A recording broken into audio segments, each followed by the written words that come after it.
Pat's personal portraits, based on Pat's personal favorite things. Well, one of my favorite things is movies. But the portrait in this case is a guy whose entire career is just going to the movies. And David Ramsey is the president of the local Society of Film Critics. That's true. I hope you're not offended by the very fact that a number of people watching KTAR.com right now are going, what kind of a job is that? For crying out loud. That's what I thought when I got it. And you get in free. I do get into movies, and I see them before anybody else does, which is even better. Wait a minute, hold it. Again. Let's talk about what makes a film critic. Okay. Because when someone is a dining critic, I expect him to have a broad range of experiences, not necessarily in the kitchen cooking, but dining. Music critic, I'd like him to be able to play an instrument anyway. So, Mr. Smart Aleck, did you ever make a movie? No, movie critics actually, they're really good at sitting in the dark and watching something happen. And that's really the most important part of their job. All right. The first time you ever wrote a critique of a film, how old were you? What was the film? And were you nervous that it would be rejected? No, actually, the first time I ever did a critique was on radio, and it was probably about 19 years ago, and I wasn't nervous about it at all. What was the movie? It was called Milk Money. It was a terrible movie, and I can't remember who was in it. But it was the very first thing I ever did on the air was Milk Money. And you ever walk out of one? Not since I've been a critic. Actually, we're not allowed to walk out. There are people there from the PR agencies who see us, and so we can't go. Well, I'll tell you once, way back in the day, it was that Elizabeth Hurley movie with Ice-T or Ice Cube or one of the Ices that was set in South Africa that was just horrible. I would have stuck it out. The two people I took went, "You're driving, we have to leave, this is horrible." And then you said, "No, they shackled me to the chair. I have to stay through the entire thing." Tell me what that process is, because I think a lot of folks just automatically say, well, okay, so you go in and they say, "Oh yeah, hi David." It starts at 10 minutes, and then you sit down. You have movie production people, movie studio people. Well, they're PR representatives here who tell us when to go see them, where, and they send us all the information on the movies, the production notes. We can get the pictures and the posters and all that stuff we need to put on if we're doing TV or whatever, sound stuff I need on radio, get all that from the local people. And most of it's now on websites, which is absolutely amazing. You can download everything.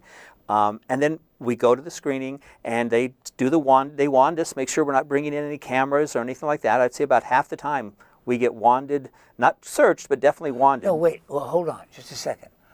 I understand the wanding of somebody going into a new movie that they might reproduce for sale overseas. Exactly. You're a critic. Why would they be cautious about that? They do everybody. Usually the critics can sometimes skip that, but it depends on the studio and the security.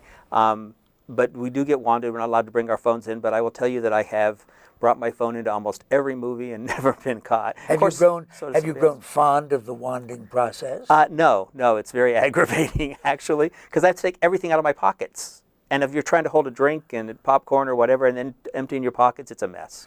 Okay, do they, as they are often accused of doing with food critics, dining critics, do they suck up to you? Do they bring you refreshments? No, they don't. They don't do it. They don't bring us refreshments. We do get the best seats in the house, which is really nice, but they don't bring us refreshments. They don't really do much in the way of sucking up, except they will get us whatever we need to review the film, like I said, whether it's sound bites or clips or whatever. But not really. I've not seen that so far, which is kind of too bad. Oh, they do send us stuff sometimes, though, especially around awards time, when it's time to give out awards. Because I'm a member of the Broadcast Film Critics as well. Well, we get screeners. I've got well over 100 movies at home, all the big ones, books, coffee table books. Like the gift bag that you get. Similar. At the they just send it. They just send them to us. Snow globes. I mean, some cool stuff. Yeah. And what do you do with that stuff? It's all over my house. I mean, it's just. I have shelves full of stuff. David, when you walk in, if you really have never liked anybody in the cast, you don't like the director, but you got to go see this movie, can you get past that? Usually, yes. Yeah, I just try to. I've always said that the scariest thing for me, unlike other critics, I don't get scared by movies unless it pops up and I didn't know that somebody was directing it, and like M. Night Shyamalan will pop up as the director, and I'll go, oh no, that scares me.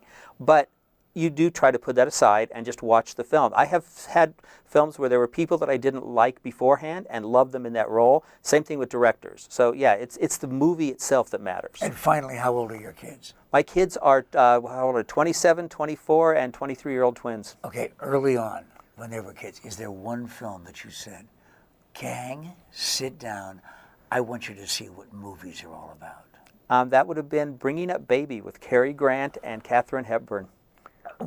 And they were like, and the feline. Right, and the tiger, or the lion, yeah, absolutely. It was absolutely, it's one of my all-time favorite movies, and the kids loved it. Now you know. Now you know where David Ramsey's head is, but not necessarily for the next review. And you met him without a mask, without any identifying characteristics on KTAR.com and Pat's Personal Portraits.